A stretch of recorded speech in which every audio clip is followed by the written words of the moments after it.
start, I would just like to say that this is a very touching topic to me, so excuse me if I kind of break it. Chill. Chill. How does one chill?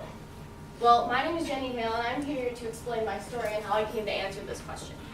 And as you probably have already noticed, I have a tendency to fidget. Quite a lot, actually. I just feel like I always have to keep moving and distracting myself.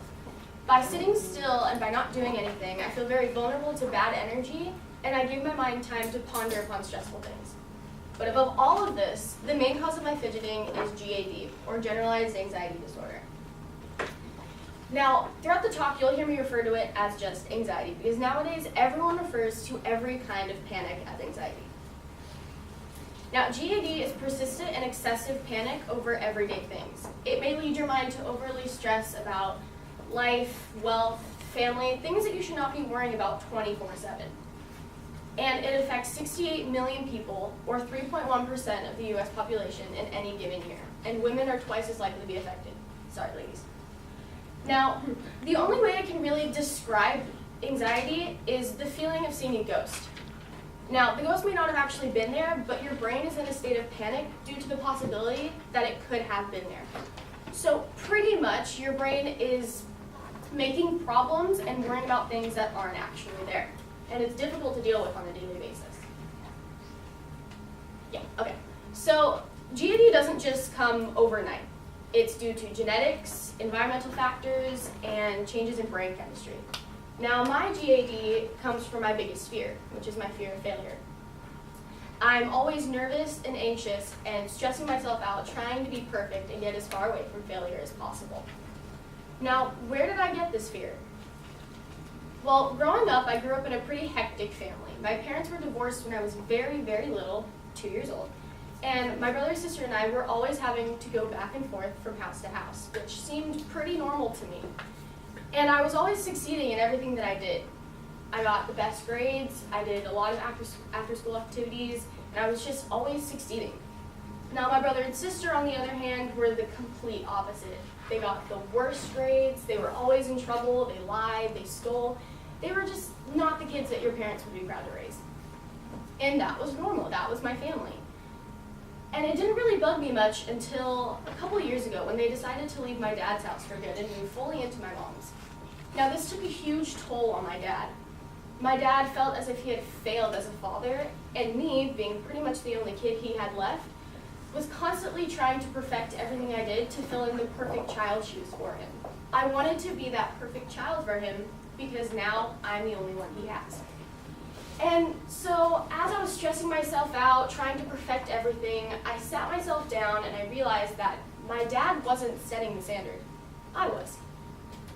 I was so afraid of turning out like my brother and sister that I was trying to perfect things that I couldn't have any control over in order to be perfect, which we all know is impossible to be. And that's when my anxiety started. I found myself constantly thinking about what would happen if something went wrong. And that question came to haunt my entire teenage years. Sorry, it's really okay. It came to affect my entire teenage years. And this anxiety stayed at a constant level until about a couple of months ago when I decided to fully move out of my mom's house. And I didn't want to be constantly reminded of the failure that my brother and sister had brought to the family.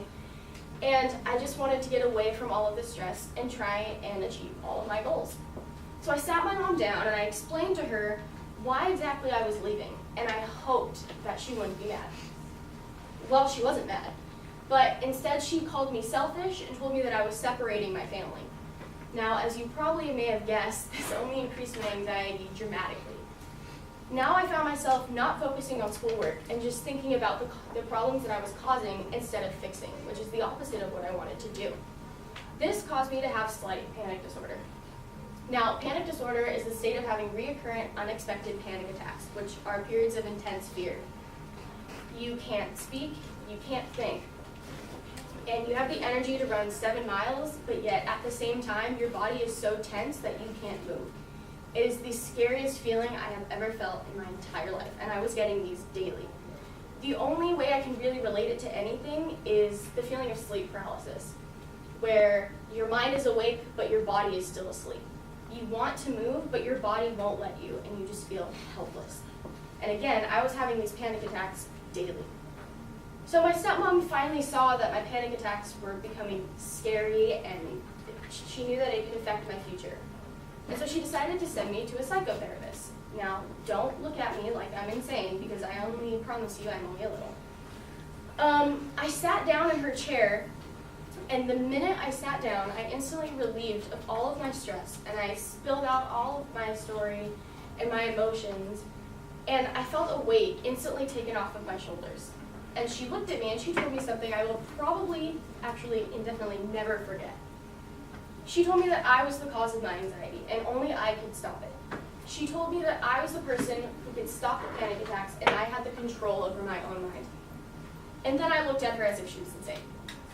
And then she gave me these 6 tips that I hope will help you as much as they have helped me. Look at worries in a new way. Worrying is self-generated, and your mind is creating problems that aren't even there. So you're pretty much worrying about nothing. In life, there are going to be things that are meant to be left unanswered. So leave them unanswered.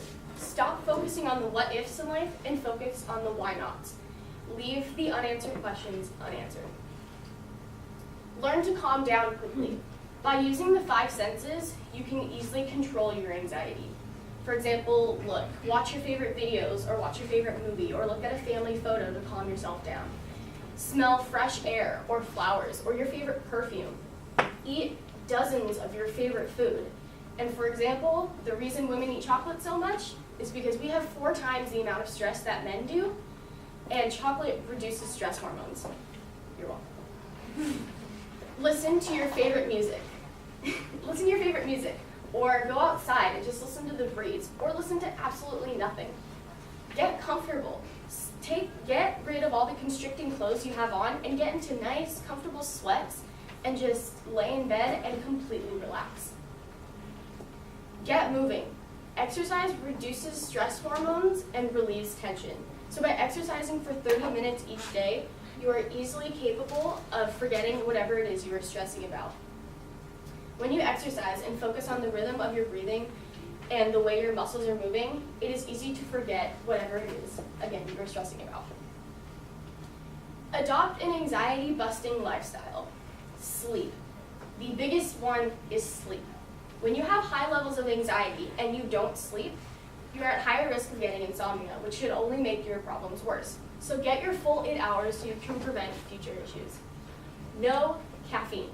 Your brain will easily confuse the feeling of energy for the feeling of anxiety and could cause another panic attack, which is not what you want. Also, eat healthy. Now, I'm not saying don't go to In-N-Out every once in a while or ever. I'm saying just limit the amount that you do eat because your brain, again, will confuse the feeling of grossness and irritability for the feeling of anxiety and could lead to panic attacks. Practice relaxation techniques. Now, I know this may sound dumb. Meditation. Sit down and focus on absolutely nothing and just focus on your breathing. When you relax, your body relieves stress, relieves tension, your heart rate slows, and your breathing slows, which is the complete opposite of anxiety, which could be exactly what your body needs. So just for meditating 10 minutes a day, you can easily, again, forget about your stress. And lastly, connect with people. Don't hold whatever it is you have to say in. Just talk to other people about what you are going through, and they may be going through the same thing. Don't talk to people who will overlook your issues or who will just continue to talk about theirs as if yours don't matter. Talk to friends, family, and loved ones so that they can help you as much as you want to help yourself. Now, I'd like to end with this quote, which is, "Anxiety does not empty tomorrow of its sorrows, but it only empties today of its strengths." Anxiety was holding me back from achieving all of my goals, and I never realized that until my anxiety decreased. Now, I'm not saying that my anxiety is completely gone and I'm stress-free, which is definitely not true. But my panic attacks have dramatically decreased, and so has the level of my anxiety. So now what I'm trying to say to you is to don't let anything get in front of you or build a wall in front of you that shouldn't be there. You have the capability to control whatever it is your mind is trying to set you up to. So all I have to say to you is chill. Thank you.